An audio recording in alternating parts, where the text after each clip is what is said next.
Pessoal, olhem isso aqui. Lei italiana. Die Donne ist Française. Salut. Je t'appelle. Okay, sehr gut. Privet. Yes, this.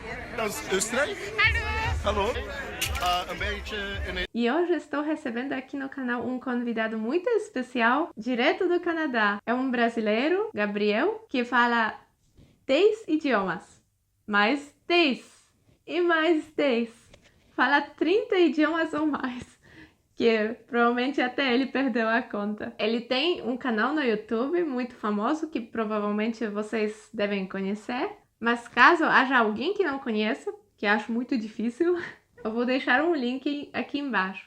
E também vou deixar aqui na descrição um link para curso dele de idiomas que tem na internet. Caso alguém quiser aprender uma nova língua, é uma boa oportunidade. Tudo bem? Tudo bem? Tudo bem.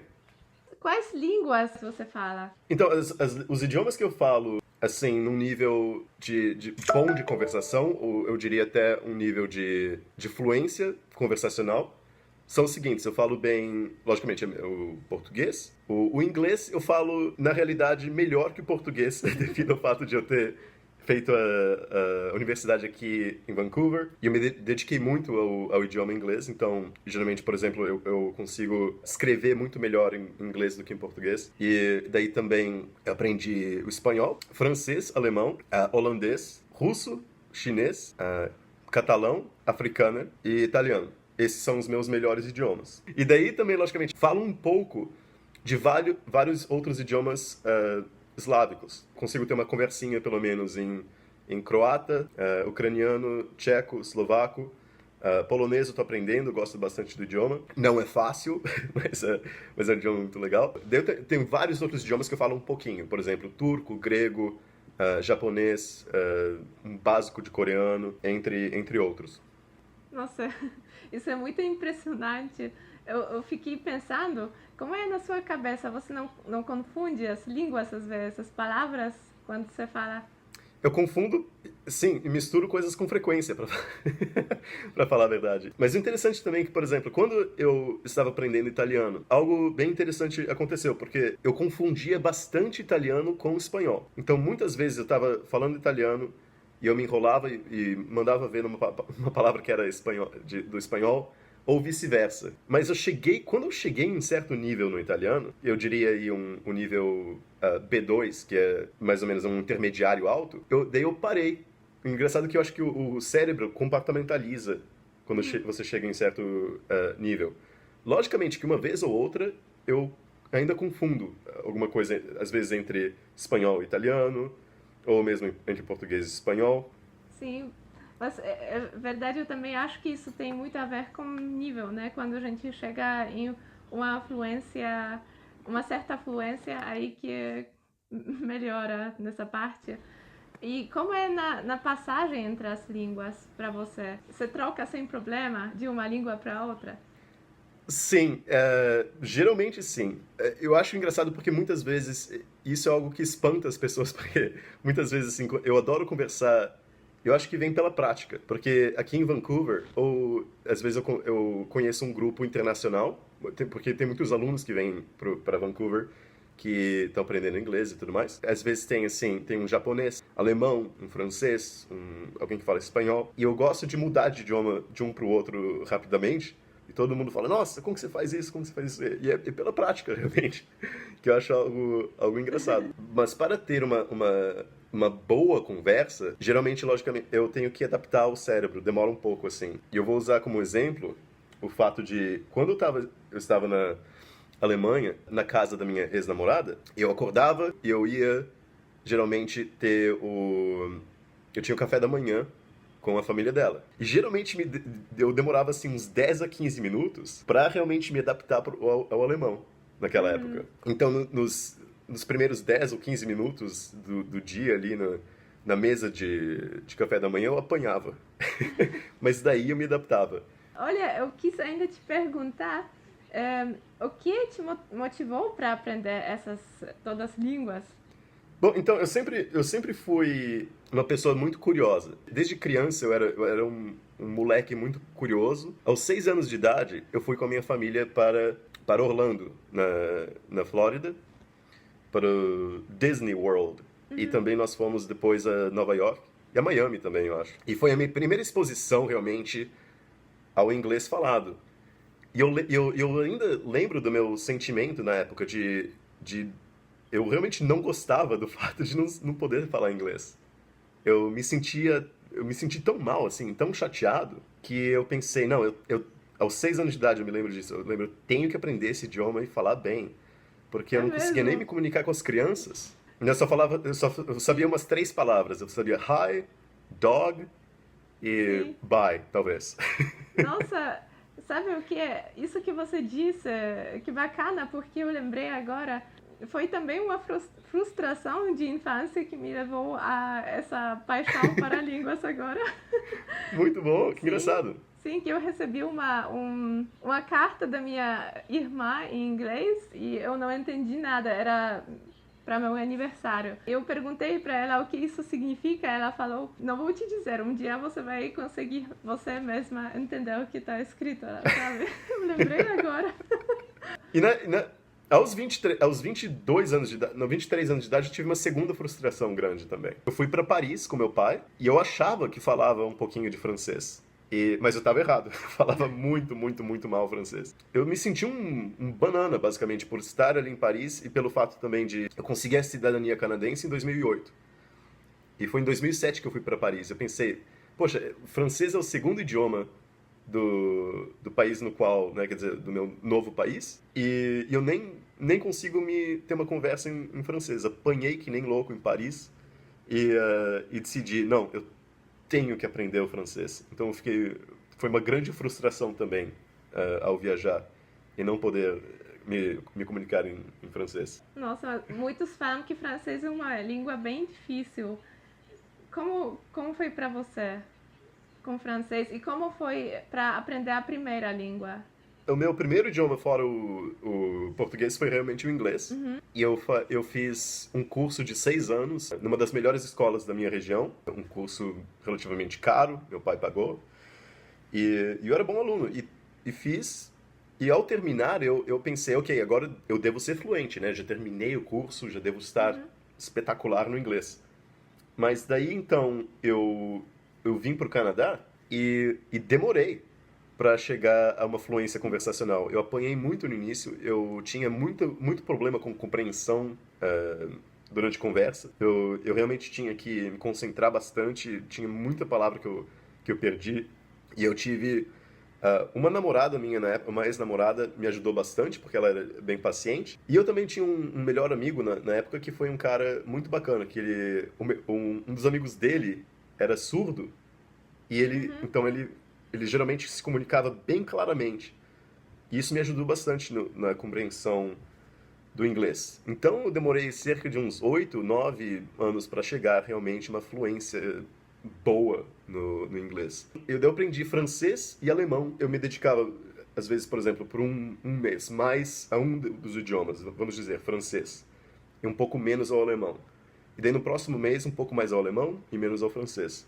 E foi assim por 3 ou 4 anos, até chegar à fluência em ambos. E o francês realmente não é um idioma tão fácil, porque a pronúncia é um tanto quanto difícil, a compreensão auditiva também, quer dizer, a compreensão demorou para ser desenvolvida, especialmente porque o francês não é que nem, por exemplo, o italiano ou o espanhol, que você lê como se escreve. Quer dizer, tem regrinhas e tem coisas, né, que é um pouco mais difícil. Mas eu realmente me apaixonei pela língua francesa e pela cultura. Eu comecei a ler bastante em francês, literatura clássica francesa, eu gostava bastante. E por isso, ao me apaixonar pela língua, que eu comecei a ter bastante sucesso. Eu já estava fluente em 2012 no francês, mas foi só em 2014 que, em Paris, os franceses realmente falaram: nossa, vous parlez tellement bien le français. Quer dizer,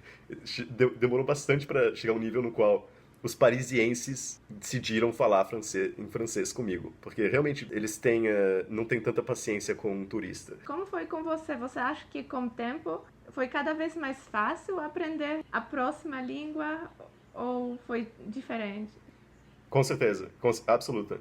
Especialmente porque eu comecei a aprender idiomas mais difíceis mais rapidamente. Então demorei cerca de 8 ou 9 anos, como eu falei, para aprender inglês. Daí eu aprendi francês e alemão ao mesmo tempo, em mais ou menos 3 ou 4 anos. Italiano e holandês eu aprendi em 1 ano, ambos ao mesmo tempo também. Russo eu demorei cerca de 1 ano e meio para aprender e chegar a um nível de fluência. E chinês demorou cerca de uns... Bom, na verdade, eu ainda estou aprendendo todos esses idiomas, né? Porque o processo de aprendizado nunca realmente termina. Sim. Quer dizer, mas para chegar a um nível legal conversacional em chinês, demorou cerca aí de 1 ano e meio para 2 anos também. O tempo começou a sempre se encurtar mais e mais para aprender os idiomas. A minha teoria é realmente que eu sei como aprender. Tem 2 aspectos. Tem o aspecto consciente e o aspecto inconsciente. Porque... Sim. Você sabe o que procurar, você sabe o que você quer aprender, e isso realmente facilita bastante. Muitos desses 25 idiomas do meu vídeo, eu não estou no nível básico. Muitos deles, geralmente, eu estou num nível no qual um falante nativo vai estar impressionado, vai falar, nossa, você consegue se comunicar em certo nível. Porém, eu ainda tenho muito, muito, muito para aprender em muitos desses idiomas. Por exemplo, hebraico eu falo bem básico, coreano eu falo bem básico. Assim como você, eu adoro aprender idiomas. Então, eu sempre estou progredindo um pouquinho e me dedicando a mais e mais idiomas. E realmente é uma coisa muito, muito bacana, que é especialmente assim, ver no olhar da pessoa quando você fala o idioma dela, é algo muito gratificante. É outra coisa, né? Você passa essa grenze, a barreira. Essa barreira. Sehr gut. Passa e é outra coisa para nativo escutar a pessoa falar na língua dele. Qual a língua é a língua em qual você tem mais prazer de se comunicar? Olha, eu diria talvez russo. Eu adoro russo, sim. E também... Eu gosto muito do francês também. O francês é um idioma muito bonito. Eu diria que no momento, os meus 3 idiomas favoritos seriam o russo, italiano e francês. Mas eu adoro todos os idiomas, realmente. Tipo, dá uma grande satisfação bater um papo em chinês e ver a reação da pessoa. Sabe, adoro até falar num nível mais rudimentar, bater um papinho em polonês, bater um papo em qualquer idioma. E adoro também o inglês. É um idioma muito, muito bonito, na minha opinião. Mas toda língua tem sua beleza. Mas eu diria que no momento o meu idioma favorito é o russo. Me surpreendeu. eu acho que tem poucas pessoas que escolheriam russo, porque a maioria escolhe essas línguas latinas, né? Como línguas, mas talvez porque sua língua nativa, materna, né, português, para você, porque quando alguém pergunta qual língua você fala, quais línguas você fala, e se você disser que é, não sei, italiano, português, a pessoa fica, nossa, sabe, admirando. Ma come mi piace l'italiano anche. Eu realmente adoro o italiano e para mim, realmente assim, eu sou parte italiano, então, e realmente assim, a língua italiana está no meu coração, é uma parte de mim mesmo, eu gosto muito do italiano. Porém, o russo é algo novo e algo, assim, que, quer dizer, não faz necessariamente, assim, parte de mim num nível de sangue, eu não tenho ascendência russa. Porém, assim, tem poemas russos de Pushkin que realmente, assim, é algo que acho que toca a alma. Parece um exagero, assim, mas é algo tão bonito que realmente... E também a literatura de Tolstói, Dostoiévski, Gogol. E por isso, assim, e tem tanta beleza na literatura russa que realmente, assim... que me pegou de surpresa. Quando eu comecei a aprender, eu falei, nossa, esse idioma é um idioma profundo e muito bonito. Por exemplo, uma outra coisa que me interessa bastante, que me ajudou no alemão, foi meu interesse por filosofia. eu, uh, eu não gostava tanto de Nietzsche quando eu estudei filosofia na universidade. Porém, eu comecei a gostar muito da filosofia dele. Comecei a ler Schopenhauer também, e também um pouco de outra literatura como Kafka, em alemão. E, logicamente, Nietzsche não é fácil de se ler em alemão. É um alemão complexo, porém, isso me motivou, porque eu pensei assim, não, eu quero conseguir ler Nietzsche em alemão. Na língua, né? Puxa, Natal, isso que eu estava pensando também, né?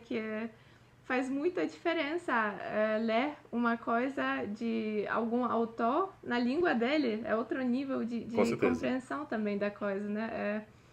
É muito bacana, porque você sente melhor o que a pessoa quis passar pra gente. Então... Com certeza. E, infelizmente, por exemplo, um poeta como Pushkin, quando ele é traduzido para outro idioma, perde a mágica. Sim. E até Nabokov disse isso, que ele tentou traduzir poemas de Pushkin. E, por isso, é interessante porque Pushkin é tão famoso na Rússia, porém não é tão conhecido no exterior, mas o trabalho dele é mágico. Mas só pode ser apreciado realmente em russo. Sim. Então, quem não fala, fica difícil. Aqui no canal tem vários tem inscritos que queriam aprender. Quais dicas você poderia dar para as pessoas no início para aprendizagem? A gente poderia fazer um vídeo só sobre isso, porque eu tenho bastante dicas. Eu acho que o primeiro é o seguinte, tipo, eu acho que é muito, muito importante, eu sempre falo isso em muitos vídeos. A gente tem que começar, mesmo do início, já tentando arriscar, tentando se comunicar, tendo exposição ao idioma falado, com texto e áudio. Eu acho que isso é muito, muito importante. Porque muitas vezes o brasileiro é tímido em relação ao idioma, especialmente porque tem bastante gente que é crítica e chata, sabe? Tipo, não sei o que, o inglês de alguém é muito ruim, não sei, o sotaque daquela pessoa é muito ruim, mas ninguém se importa aqui no exterior. Quer dizer, se um brasileiro estiver num nível básico ou intermediário e vier aqui para o exterior e se esforçar para se comunicar, não vai importar o sotaque da pessoa. Geralmente o norte-americano, o canadense, o americano vai gostar do sotaque do brasileiro, vai apreciar, vai tentar ajudar. E então eu acho que a gente tem que aprender timidez. E segundo também, eu acho que o brasileiro é muito ortodoxo em relação ao aprendizado de idiomas. Então pensa assim, tenho que ir para uma escola boa de inglês para aprender inglês. E não é necessariamente o caso. Logicamente que a escola de inglês pode ajudar muito no seu processo, na sua jornada, porém tem muitos aspectos, tem muitas outras coisas que você pode fazer. Tem recursos online, eu sou meio suspeito para dizer, porque eu tenho cursos online de inglês, mas cursos online de inglês são muito bons, quer dizer, muita gente aprende muito com cursos online. Tem muitos recursos espetaculares na internet hoje em dia. E mesmo assim, eu acho que de casa, no Brasil, alguém consegue ter sucesso com o aprendizado de inglês. Eu nunca fiz curso de russo, nunca fiz curso de chinês, nunca fiz curso de italiano ou de holandês e falo todos esses idiomas. Os cursos que eu fiz de alemão e francês foram bem básicos. Quer dizer, eu aprendi a maioria do idioma sozinho. E você tem um curso online de inglês, não é? Sim, na realidade eu tenho vários. Eu tenho alguns bem curtinhos e pequenos e tenho também o curso completo de inglês. E a gente está tendo bastante sucesso com... Os alunos estão curtindo bastante. Mas na realidade também eu tenho alunos, não só no Brasil, mas eu tenho alunos em 118 países. E a maioria são de inglês. Eu tenho bastante alunos na América Latina, no México, tenho alunos na Turquia, tenho alunos na Rússia, na China. E eu acho que esse número de 118 países está crescendo. Sempre tem uns novos países aí. Que bacana. Então... Eu acho muito bacana esse trabalho que você está fazendo, ajudando as pessoas a aprenderem línguas. Você poderia falar ainda aqui como funciona esse seu curso? Como a pessoa pode acessar, falar o site? Ou... Sim, claro. Eu posso também deixar o link. E, por exemplo, a pessoa depois de comprar o acesso é vitalício. E são videoaulas. E nessas videoaulas eu introduzi aspectos de estratégias poliglotas, que eu uso, por exemplo, como repetição espaçada, com conteúdo conversacional, para a pessoa realmente absorver o conteúdo conversacional e desde o início conseguir se expressar na língua. O que, na minha opinião, é o mais importante e é exatamente o que falta nos cursos mais ortodoxos e tradicionais de idiomas. Quer dizer, um conteúdo relevante, um conteúdo conversacional desde o início. Focalizado também no vocabulário de, por exemplo, palavras mais utilizadas no idioma, que isso dá uma vantagem crítica para a pessoa, especialmente para estabelecer uma boa base na língua. Então tá aí. Que legal, muito obrigada. Eu percebo também que você faz reflexões muito bacanas de como aprender e como esse processo todo. Foi muito bom. Dziękuję bardzo. Muito obrigado. Foi muito bom ouvir suas experiências com as línguas. Muito obrigada. Obrigado, Milene. Um grande prazer. Um prazer. Um prazer foi meu. Tchau. Tchauzinho. Então, pessoal, muito obrigada por terem assistido mais esse vídeo. O link do canal e do curso do Gabriel eu vou deixar na descrição. Tchau!